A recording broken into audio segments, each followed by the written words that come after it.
nos enche de esperança nessa luta contra as injustiças, contra a opressão, contra a exploração do homem pelo homem. Eu queria, antes de recitar essa poesia, falar uma frase de Floresta Fernandes, que é direcionada especificamente para os estudantes, principalmente para eles que estão entrando agora, que não deixem essa chama que arde dentro de vocês se apagar no decorrer do nosso curso. Que ela diz mais ou menos assim: os estudantes se identificam com a luta do seu povo, sofrendo com ele as injustiças, ou estarão do lado daqueles que os exploram, que os violentam, que os oprimem.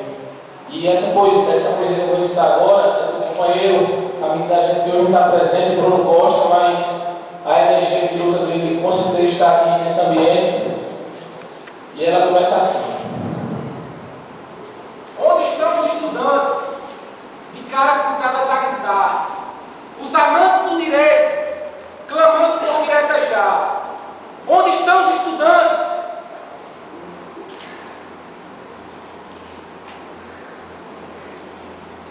Onde estão os estudantes?